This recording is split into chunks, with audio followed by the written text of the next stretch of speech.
बिस्मिल्लाहिर्रहमानिर्रहीम। अस्सलाम वालेकुम नाज़रीन, आप यूट्यूब चैनल देख रहे हैं। मैं इमरान खान हूँ। सबसे पहले इमरान खान साहब का स्टेटमेंट, अली मीन गंडापुर साहब का स्टेटमेंट, क्योंकि जो एहतजाज अब होने जा रहा है उस हवाले से हिकमत अमली सामने आना शुरू हो गई है। हुकूमत की जानिब से रोकने की कोशिश की जाएगी, उन्होंने मीटिंग्स वगैरह भी की हैं, लेकिन पाकिस्तान तहरीक इंसाफ रुकने के लिए आमादा नहीं है।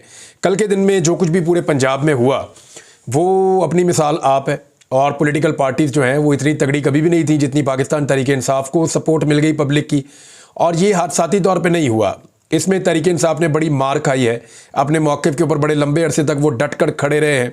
उन्होंने बहुत दफ़ा डील को और पेशकश को ठुकराया है, तो वो अपने उसूलों पे खड़े हुए, इसलिए उनको इज़्ज़त मिल गई है। जब नवाज शरीफ साहब एक दौर में उसूलों पर खड़े होने की बात करते थे तो उन्हें भी इज़्ज़त मिलती थी, लेकिन मियाँ साहब ने हर दफ़ा डील कर ली, और हर मरतबा डील करने के बाद मियाँ साहब अब बदमज़ा होते हैं। वो ये कहते हैं लोग मेरे लिए क्यों नहीं निकलते। मियाँ साहब ने अपने मुंह से कह दिया कि भेड़ बकरियों की तरह इमरान खान के पीछे ना चलें, लोगों को ये कह दिया। तो लोग तो बाशऊर है मियाँ साहब। भेड़ बकरियाँ पता कौन थीं? भेड़ें और बकरियाँ वो थीं जिनको आप हाँक कर ले आए थे कौमी असम्बली में थोड़े दिन पहले, जो लोग मुसव्वदा पढ़े बगैर आईनी तरमीम पे वोट डालने जा रहे थे। भेड़ें और बकरियां तो ऐसी होती हैं कि जिन्हें ये पता ही नहीं है कि तरमीम क्या होने जा रही है, आईने पाकिस्तान में क्या तब्दीली हो रही है। बस उन्हें कह दिया गया, हाँक कर उन्हें पहुंचा दिया गया। बेचारे अपनी मर्जी से बाथरूम भी नहीं जा सकते। एक के घर में कोई बीमार है तो वो बीमार को देखने नहीं जा सकता। इतना सा भी ट्रस्ट उनके ऊपर नहीं किया जा रहा था। ये होती है भेड़ और बकरी। और मामला ये है कि वो अपने मुंह से कहते हैं कि हमें तो पता ही कुछ नहीं था। तो मियाँ साहब, आप चाहते हैं कि इस तरह की आपको सारी भेड़ें और बकरियां मिले, तो पाकिस्तान की आवाम में अब आपको नहीं मिलेगा। और ख़ुद भी आपकी हालत ऐसी हो गई है कि आप पाकिस्तान से बाहर जाना चाहते हैं, आपको हाँक कर वापस असम्बली की जानिब लाया जाता है, क्योंकि अब आपका एक वोट भी बहुत कीमती हो गया है। अगर आपका एक वोट भी बाहर चला जाता है, मियाँ साहब को ये कहा गया, मियाँ साहब अगर आप बाहर चले गए और आपका एक वोट ना पड़ा तो PMLN के अंदर बददिली फैल जाएगी, और PMLN ये कहेगी कि ये कैसी तरमीम है जिस पर नवाज शरीफ वोट नहीं डालना चाहता, तो हम फिर ऐसी तरमीम पे वोट क्यों डालें। तो वोट मजीद कम हो सकते हैं, बददिली फैलेगी, लिहाजा आप यहाँ पे रुकें, पहले ही वोट पूरे नहीं हो रहे। बहरहाल मियाँ साहब रुक तो गए। अब इमरान खान साहब का स्टेटमेंट, मैंने आपसे कहा था कि उनका जो पैगाम है मैं आपको पढ़ के सुना देता हूँ। इमरान खान ने कहा कि मैंने तारीख में काजी फ़ायद ईसा जैसा मुतनाज़े और बदतरीन चीफ जस्टिस नहीं देखा। एक्सटेंशन माफिया गैंग ऑफ 3 का हिस्सा है। काजी ने अपनी ज़ाती मफाद और एक्सटेंशन के लिए आईने पाकिस्तान, सुप्रीम कोर्ट, जमहूरियत और इखलाकियात का जनाजा निकाल दिया है।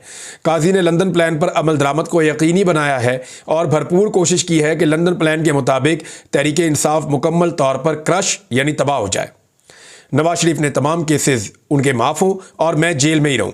लंदन प्लान के मुताबिक काजी ने तहरीक इंसाफ को क्रश होने दिया और बिल्कुल इसी तरह खामोश रहा जैसे मगरबी ताकतें इसराइल को, अहले फ़लस्तीन को क्रश करने की खुली छूट देकर खुद खामोश हो जाती हैं। अपनी तरफ से तहरीक इंसाफ को मुकम्मल क्रश करने के लिए पहले सिकंदर सुल्तान राजा को इस्तेमाल किया गया और फिर काजी फ़ायद ईसा ने अपना किरदार अदा किया।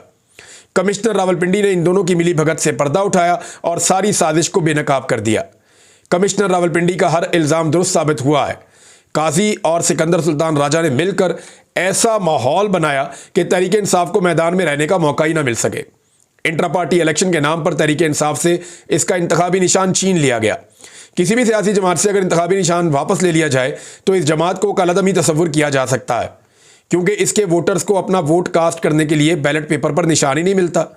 कमिश्नर के इल्ज़ामात के मुताबिक पहले सिकंदर सुल्तान राजा ने अपनी बदनीयती जाहिर करते हुए हमसे इंतखाबी निशान छीना, और फिर काजी ने 12 जनवरी को सिकंदर सुल्तान राजा के फैसले को तहफ़्फ़ुज़ देते हुए आखिरी कील ठोंका। जब तक उनको यकीन नहीं हुआ कि तहरीक इंसाफ मुकम्मल तौर पर ख़त्म हो गई है, उन्होंने इलेक्शन की तारीख का ऐलान नहीं किया।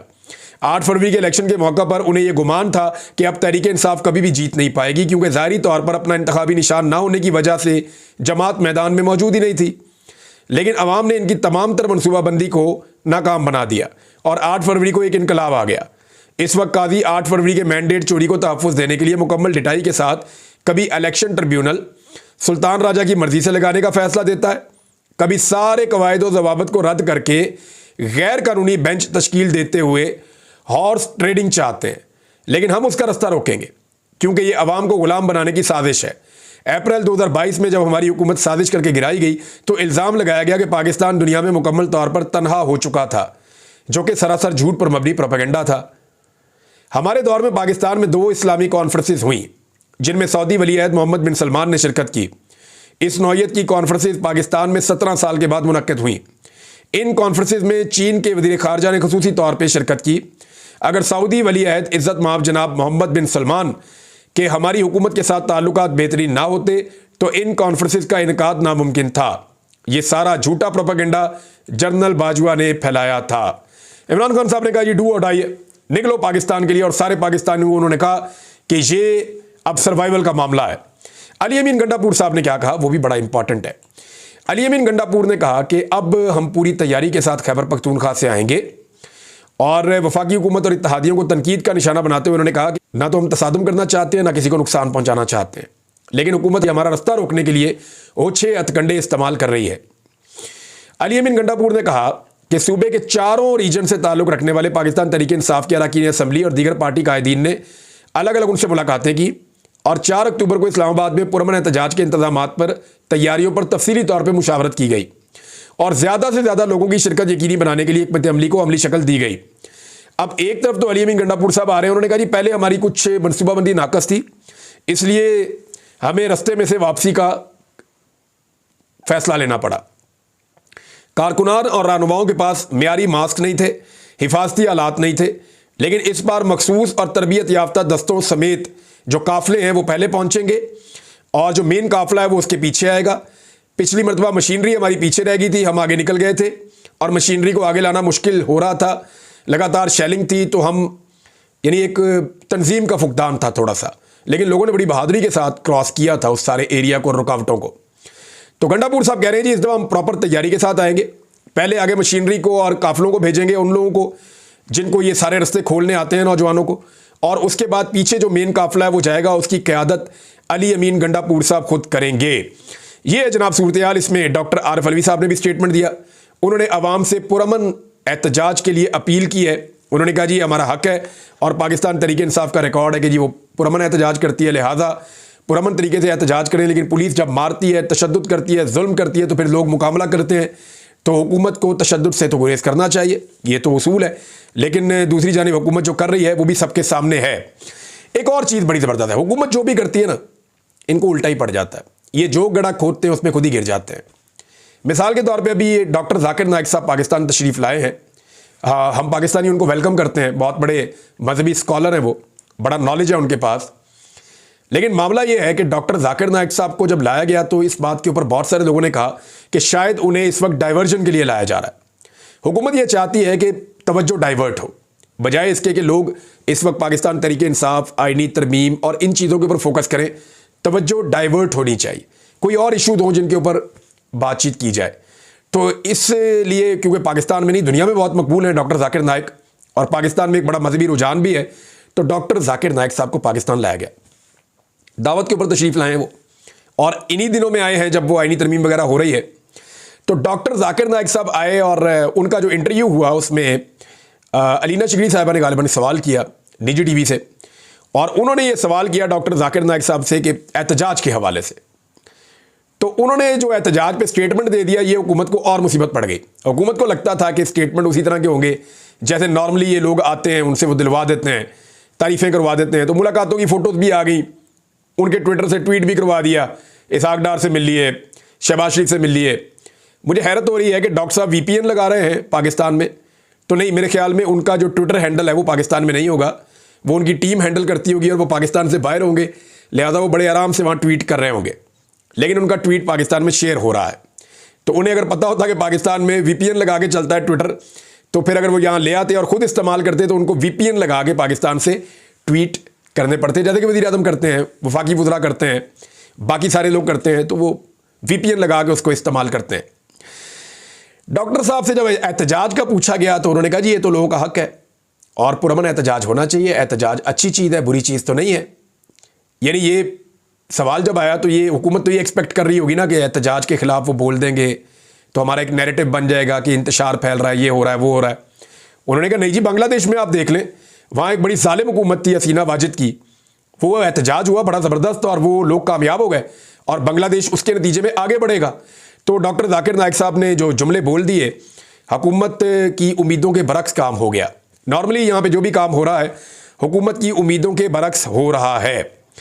इधर अली अमीन गंडापुर साहब ने आने का फैसला किया और इस्लामाबाद के अंदर तैयारियां शुरू हो गई हैं। वर्कर जो हैं वो बड़े चार्ज हैं, एक दूसरे को मैसेजेस कर रहे हैं, एक दूसरे को जाकर मिल रहे हैं, बाज़ारों में, गलियों में लोग निकल रहे हैं, निकल कर एक दूसरे को दावत दे रहे हैं कि इमरान खान की कॉल पे डी चौक पे आपने निकलना है, 4 तारीख को सब पाकिस्तानियों को बाहर आना चाहिए। तो एक तरफ ये कॉल दी गई है, जुम्मे का दिन होगा और पूरे पाकिस्तान को इमरान खान साहब ने कॉल दी है डी चौक इस्लामाबाद में। दूसरी जानिब जो अली नासर रिजवी हैं IG इस्लामाबाद, उन्होंने पुलिस के साथ और आला सिक्योरिटी ऑफिशियल्स के साथ मीटिंग की है। उन्होंने कहा जी हम तो नहीं आने देंगे और उन्होंने पूरा बंदोबस्त करने का फैसला किया है कि किसी सूरत किसी भी एहतजाज करने वाले को इस्लामाबाद में दाखिल नहीं होने देंगे। इस्लामाबाद में तो दाखिल नहीं होने देंगे, लेकिन इस्लामाबाद के अंदर से जो लोग निकलेंगे उनको कैसे मैनेज किया जाएगा। तहरीक इंसाफ को 3 लाख से ज़्यादा वोट सिर्फ इस्लामाबाद से पड़ गया है। अब जिस शहर के अंदर आपके पास 3 लाख से ज़्यादा वोटर मौजूद हैं, वो बाहर से तो लोगों को आने की ज़रूरत ही नहीं है, और अगर बाहर से लोग आएंगे तो वो तो इजाफी नफरी आएगी, इजाफी लोग आएंगे। तो अब देखते हैं कि पाकिस्तान तहरीक इंसाफ और आम पाकिस्तानी कैसे इस कॉल के ऊपर निकलते हैं, जहां पे नारा ये लगाया पाकिस्तान तहरीक इंसाफ ने कि आइन की सरबुलंदी के लिए हम निकले हुए हैं, ये आइन के साथ खिलवाड़ करने जा रहे हैं। बिलावल ने सहाफ़ियों से गो की मुलाकात की है और वो लगातार इंटरव्यूज़ भी दे रहे हैं। पता नहीं उन्हें क्या आसरा दिया हुआ है बिलावल को आइनी तरमीम के हवाले से। वो बेचारे हर जगह पे जा जाके कह रहे हैं कि हर सूरत में आइनी तरमीम लानी है। जो डाटा उनको दिया गया वो गलत है। जो सहाफ़ी बिलावल से मिले उनमें एक दो से बात की तो वो कह रहे हैं जी कि बिलावल को तो बेसिक्स का भी नहीं पता। मैंने कहा जी क्या मतलब? उन्होंने कहा जी बिलावल जरदारी को इस आइनी तरमीम का बेसिक्स का भी नहीं पता। वो इसके किसी मामले को प्रॉपर तरीके से अगर पूछा जाए तो डिफेंड ही नहीं कर सकते। देखें जो कोर्ट रिपोर्टर्स होते हैं ना वो टेक्निकल हैं। मैं आपके सामने बैठा हूँ, काफ़ी अरसे से मैं कोर्ट की चीज़ें रिपोर्ट कर रहा हूँ आपके सामने, मुझे कोई समझ नहीं है। ये जो लोग कोर्ट के अंदर रिपोर्टिंग करते हैं ना, ये बड़े टेक्निकल हैं, ये आइन को और कानून को समझते हैं। ये एक जज तो अपनी अदालत में ही होता है ना, तो ये हर जज की अदालत में होते हैं। वकीलों से ज़्यादा ये अदालतों के अंदर जाते हैं, इनके फिंगर टिप्स के ऊपर चीज़ें होती हैं। तो कोर्ट रिपोर्टर जो है वो तकरीबन एक जज के लेवल का बंदा बन जाता है तजर्बे के साथ साथ। तो जब ये लोग बैठे हुए थे बिलावल के सामने, तो बिलावल का बड़ा सतही किस्म का नॉलेज था। जो 4 चीज़ें उनको पढ़ा दी गई थी वो उसी के बारे में बात कर रहे थे, और उनको बेसिक्स का भी नहीं पता था कि इसके असरात क्या होंगे, और उनको ये भी आइडिया नहीं है कि एक्चुअली वो करने क्या जा रहे हैं। और जो डाटा उनके पास है बिलावल के पास, वो भी कोई सही डाटा नहीं है। लेकिन अब ये कहा जा रहा है कि जी कोई सूबाई सतह पर भी आइनी कोर्ट्स बनेगी, कोई फेडरल सतह पर भी एक आइनी अदालत बनेगी। अभी एक वफाकी वजीर ने मुलाकात की है, सदीक जान साहब ने यह खबर दी है। अब देखें ये प्रोपेगेंडा है, जानबूझकर फैलाया जा रहा है, या वफाकी वजीर ने सही खबर दी है। लेकिन 3 सहाफ़ियों से उन्होंने ये कहा कि एक तो 8 अक्टूबर को आइनी तरमीम आएगी, यानी उन्हें ये पता है कि कादी फ़ायद ईसा साहब 8 अक्टूबर से पहले पहले ये जो 63A का फैसला वो कर चुके होंगे। तो एक तो 8 अक्टूबर की तारीख वो दे रहे हैं कि आइनी तरमीम आएगी। दूसरा उन्होंने कहा जी कि कादी फ़ायद ईसा साहब आइनी अदालत के सरबराह होंगे, और जस्टिस याह्या अफरीदी साहब सुप्रीम कोर्ट के चीफ जस्टिस होंगे। और याह्या अफरीदी साहब जो हैं वो हुकूमत को बहुत पसंद है, और हुकूमत को लगता है कि वो उनके लिए प्रॉब्लम क्रिएट नहीं करेंगे। ये कहानी जनाब मार्केट में नहीं आई है। अब 3 रिपोर्टर्स को ये बात बताई गई, वहाँ से सदीक जान साहब को पता चली और उन्होंने इसको ट्वीट किया है। लेकिन मेरी इत्तला के मुताबिक मंसूर अली शाह साहब आज तक की तारीख में बड़े मजबूत हैं। कादी साहब की एक्सटेंशन के इम्कानात लगातार कम होते चले जा रहे हैं। अगर तो आइनी तरमीम हो गई तो फिर आप इस मुल्क में इंसानी हकूक़ को तो भूल जाएं। फिर आप भूल जाएं कि वकला की भी कोई इज्जत होगी इस अदालतों के अंदर। ये सारे मामलात अजीबोगरीब तरफ चल पड़ेंगे। और आइनी तरमीम में जो जो चीज़ें हैं उनको जैसे जैसे वकला पढ़ते हैं, सियासतदान पढ़ते हैं, सहाफ़ी पकड़ते हैं, तो वो सर पकड़ के बैठ जाते हैं कि पाकिस्तान तो सरजमीन बेआइन बन जाएगा अगर ये वाली आइनी तरमीम हो गई तो। बहरहाल जस्टिस मंसूर अली शाह साहब जो हैं उनके बारे में एक दो चीज़ें मैं आपको क्लियर कर दूं। बहुत सारे लोगों ने उनसे बहुत सारी उम्मीदें बांध ली हैं, तो मैं आपको क्लियर करूं कि मैं पहले भी कह चुका हूं कि वो किसी लड़ाई किसी जंग का हिस्सा नहीं बनेंगे। लेकिन चंद चीज़ें उनकी बड़ी क्लियर हैं। एक तो वो स्ट्रेट फॉरवर्ड और ईमानदार आदमी है, नंबर 1। नंबर 2, उन्हें अपने इदारे की इज्जत और एहतराम का बहुत एहसास है। वो अपने इदारे की स्पेस रीगेन करने की कोशिश करेंगे। नंबर 3, वो हर सूरत इदारों के दरमियान जो तसादुम हो सकता है उस मुमकिना तसादुम से बचने की भी कोशिश करेंगे। किसी नई लड़ाई के अंदर वो सुप्रीम कोर्ट को नहीं लेकर जाएंगे। लेकिन हाँ, अगर आप ये कहें कि कादी फ़ायद ईसा साहब के मुकाबले में, तो वो ज़मीन आसमान का फ़र्क है। जो अभी सिचुएशन है उससे तो ज़मीन आसमान का फ़र्क हो जाएगा। लेकिन बहुत सारे लोगों ने जो बहुत बड़े बड़े उम्मीदों के महल खड़े किए हुए हैं उस तरह तो नहीं होगा, लेकिन बहुत सारी चीज़ों में इंसाफ होना शुरू हो जाएगा और हालात बेहतरी की तरफ जाना शुरू हो जाएंगे। अब आ जाए PTM वाले मामले पे। मैंने आपसे कहा था मैं आपको बताऊंगा। मैंने खैबर पख्तूनख्वा की गवर्नमेंट से रब्ता किया, उनसे मैंने पूछा कि जी PTM के ऊपर जो अटैक हुआ और पुलिस ने जाकर किया और उनके खैमे जलाए, उनका ये क्लेम है, और उन लोगों के ऊपर डायरेक्टली शेलिंग की गई और वो लोग ज़ख्मी भी हुए, बेहोश भी हुए। तो ये क्या हो रहा है? वो तो एक पीटीएम का एक प्रोग्राम है। मुझे जो सोर्सेज हैं, मैं अभी नाम कोट नहीं करता, लेकिन डायरेक्टली आप ये समझ लें कि खैबर पख्तूनख्वा की गवर्नमेंट मुझे बता रही है। उन्होंने कहा जी नंबर एक ये है कि हमने पुलिस को ऐसा कोई हुक्म नहीं दिया। तो मैंने कहा जी पुलिस ने खुद कैसे कर दिया? उन्होंने कहा जी हुआ ये है कि नेशनल एक्शन प्लान के तहत 2023 में ये इख्तियारात मजीद दे दिए गए थे फेडरल गवर्नमेंट को कि वो किसी भी सूबे की पुलिस को अपने तौर पे इस्तेमाल कर सकती है सर्टन केसेस में।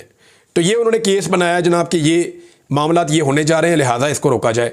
तो वो पुलिस को यूटिलाइज़ कर रहे हैं उस कानून की मद में, नेशनल एक्शन प्लान की उस शिक की मद में वो पुलिस को उन्होंने यूज़ किया है।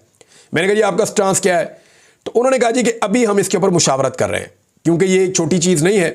अली अमीन गंडापुर को देखना पड़ेगा ना। देखें, अली अमीन जो इल्ज़ामात पीटीएम के ऊपर लगाए हैं, इसी तरह के इल्ज़ामात के मुकदमे अली अमीन गंडापुर के ऊपर दर्ज हैं।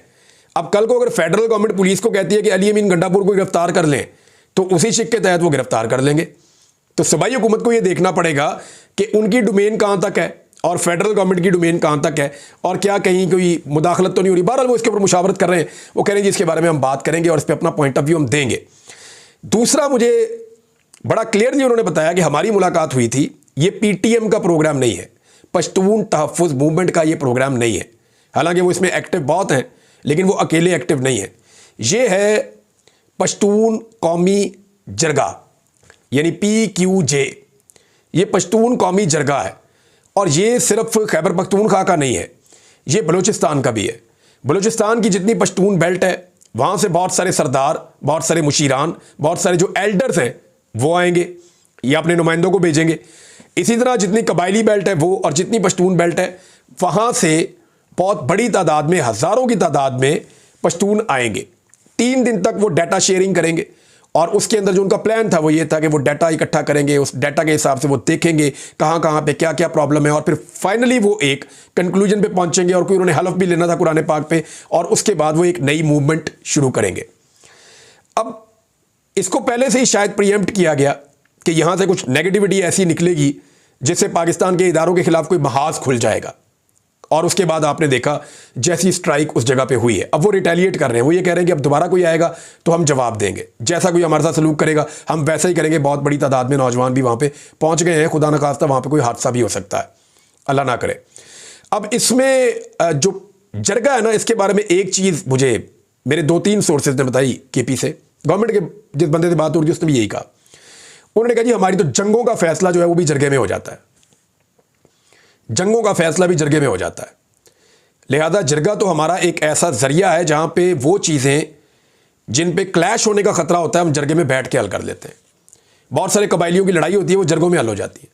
लिहाजा हम जरगा इसलिए बुला रहे थे कि पुरअमन तरीके से बैठ के हम इस्तेहकाम की तरफ जाएं, लेकिन इस जरगे को रोकना जो है वो हमें समझ नहीं आ रहा। ये उनका पॉइंट ऑफ व्यू है। दूसरी जानिब से जो खैबर पख्तूनख्वा में मेरी सोर्सेज से बातचीत हुई है। अब नाज़रीन 2 चीज़ें जाते जाते बताऊँ। एक तो चूरन बेचा जा रहा है कि महंगाई कम हो गई है। आप सारे लोग मुझे इस कमेंट के अंदर करके आप मुझे बताएं, इसी प्रोग्राम के नीचे, वीलॉग के नीचे, कि क्या वाकई में महंगाई कम हो गई है? आपने अपने घर के अंदर आने वाली चीज़ों में या उनकी कीमतों में कोई कमी देखी है? फिर मैं आपको बताऊंगा महंगाई कम हुई है या नहीं हुई है, या ये आदाद शुमार का कोई एक अजीबोगरीब खेल आपके साथ खेला जा रहा है। दूसरा, पाकिस्तान के वज़ीर दिफा की ज़हनी हालत देखें कि वो इमरान खान की तस्वीर शेयर करके इसराइल को जुगतें लगा रहा है कि जी आयरन डोम की जगह ये आयरन ड्रम, और पता नहीं आप ये पहन लें तो इससे सीख लें। तो ये क्या चल रहा है? ये मुझे नहीं लगता कि पाकिस्तान की फ़ौज इस तरह का वज़ीर दिफा डिज़र्व करती है। ये पाकिस्तान की फ़ौज को भी सोचना चाहिए कि उनका वज़ीर दिफा कैसा है, और ये हुकूमत फ़ौज को क्या समझती है कि इस तरह का जोकर या इस तरह की जुगतें मारने वाला बंदा जो है वो, उनको मैं अपने अल्फाज के लिए मैं माफ़ी चाहता हूँ, मादरत चाहता हूँ, लेकिन देखिए ये काम तो उन्होंने ऐसा ही किया ना।